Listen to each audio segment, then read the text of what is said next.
आजकल maximum tax payer को GST का सेक्शन 73 का नोटिस आ रहा है।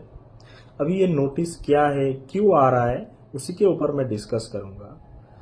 सबसे पहले ये नोटिस इशू करने के लिए 5 रीजन्स होना पड़ेगा। किसी एक 5 रीजन्स से होने से आप पर ये नोटिस आ जाएगा। सबसे पहले नंबर 1, आपने किसी टैक्स पीरियड का टैक्स पेमेंट नहीं किया है। नंबर 2, टैक्स पेमेंट किया है लेकिन कम पेमेंट किया है। नंबर 3, आपने गलती से रिफंड ले लिया है। नंबर 4, आपने इनपुट टैक्स क्रेडिट का गलती से अवेल कर लिया है। एंड नंबर 5, आपने इनपुट टैक्स क्रेडिट को गलती से यूटिलाइज कर लिया है। तो इन 5 में से अगर किसी भी एक गलती आपसे हो गया है और वो आपका कोई फ्रॉड का इंटेंशन नहीं है उसमें, ना ही आपके जानबूझ के कोई मिस स्टेटमेंट दे रहे हो और ना ही आपको कोई फैक्स दबाने का आपका कोई प्रयास है, तब आपको सेक्शन 73 का नोटिस आ जाएगा।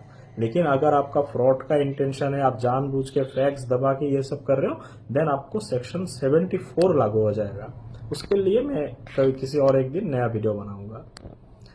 तो ऐसा करने से इसका प्रोविजंस क्या है? सबसे पहले जो प्रॉपर ऑफिसर है वो एक नोटिस, शो कोस नोटिस इशू करेगा आपको। उसमें पूरा डिटेल्स रहेगा, क्या क्या क्या गलती आपने किया है और उस रिलेटेड उस गलती के कारण कितना का टैक्स इवेजन हुआ है, इंटरेस्ट कितना चार्ज हुआ है, पेनल्टी कितना चार्ज हुआ है, वो पूरा इन डिटेल्स लिखा रहेगा। लेकिन आपको in the time notice issue करने से पहले अगर आपको कभी ये मालूम होता है कि मैंने ऐसा गलती किया है लेकिन जानबूझ के नहीं, मेरे से गलती ये हो गया है, ये 5 गलती में से किसी एक गलती मैंने किया है, तो डिपार्टमेंट नोटिस इशू करे उससे पहले भी आप खुद जाके डिपार्टमेंट को पेमेंट कर सकते हैं। डिपार्टमेंट को आप टैक्स एंड इंटरेस्ट अमाउंट खुद से पेमेंट कर सकते हैं। पेमेंट करने के बाद आप प्रॉपर ऑफिसर को एक इंफॉर्मेशन दे सकते हैं इन राइटिंग कि मेरे से ये गलती हो गया था लेकिन मैंने इसका relevant tax and interest payment कर दिया है। ऐसे करने से डिपार्टमेंट आपको ना ही कोई शो कोस नोटिस इशू करेगा, ना ही आप पर पेनल्टी चार्ज करेगा। लेकिन सोचिए, आपने तो टैक्स कैलकुलेशन करके, गलतियां कैलकुलेशन करके उसके हिसाब से पेमेंट कर दिया है, लेकिन फिर भी अगर प्रॉपर ऑफिसर को लगे कि आपने जो कैलकुलेशंस किया है उसमें भी गलती है या फिर शॉर्ट पेमेंट हुआ है, तब भी प्रॉपर ऑफिसर आपको सेक्शन 73 का नोटिस इशू कर सकते हैं। लेकिन अगर आपने नोटिस आने से पहले एकदम एग्जैक्ट अमाउंट पेमेंट कर दिया है और मोर ओवर नोटिस आने के बाद भी विद इन 30 डेज पेमेंट कर देते हैं, तब भी आप पर पेनल्टी कोई चार्ज नहीं होगा, सिर्फ टैक्स और इंटरेस्ट पेमेंट करने से हो जाएगा। अभी अगर पेनल्टी लगता भी है, पेनल्टी कितना लगता है? पेनल्टी लगता है आपका टैक्स का 10% और ₹10,000 whichever is higher. Penalty कब लगेगा? जब आपने ना ही पहले कोई पेमेंट किया है या फिर नोटिस इशू करने के बाद 30 डेज के बाद अगर पेमेंट करते हो, देन आप पर ये पेनल्टी चार्ज हो जाएगा। अभी सबसे ये इम्पोर्टेंट है कि आपको ये नोटिस कब तक मिल सकते हैं।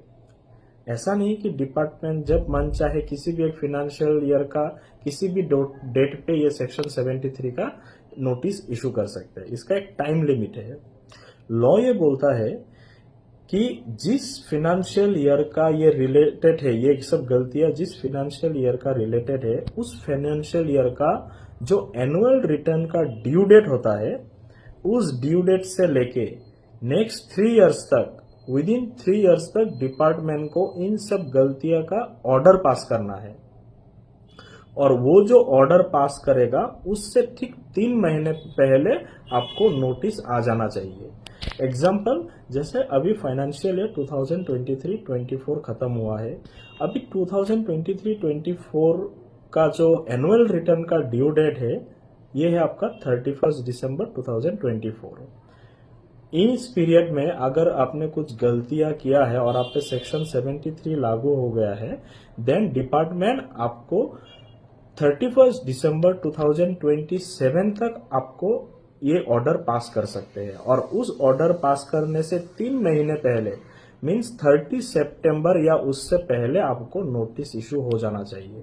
अगर उसके बाद नोटिस इशू होता है, देन ये सेक्शन आप पे एप्लीकेबल ही नहीं है, वो नोटिस ही वॉइड एब इनिशियो हो जाएगा, इनवैलिड हो जाएगा। हेंस आप हमेशा ध्यान रहे कि आपको ये सब गलतियां ना हो, और गलती हो भी आप खुद से जाके टैक्स एंड इंटरेस्ट पेमेंट कर दीजिए ताकि आपका पेनल्टी सेफ हो जाए। Thank you very much.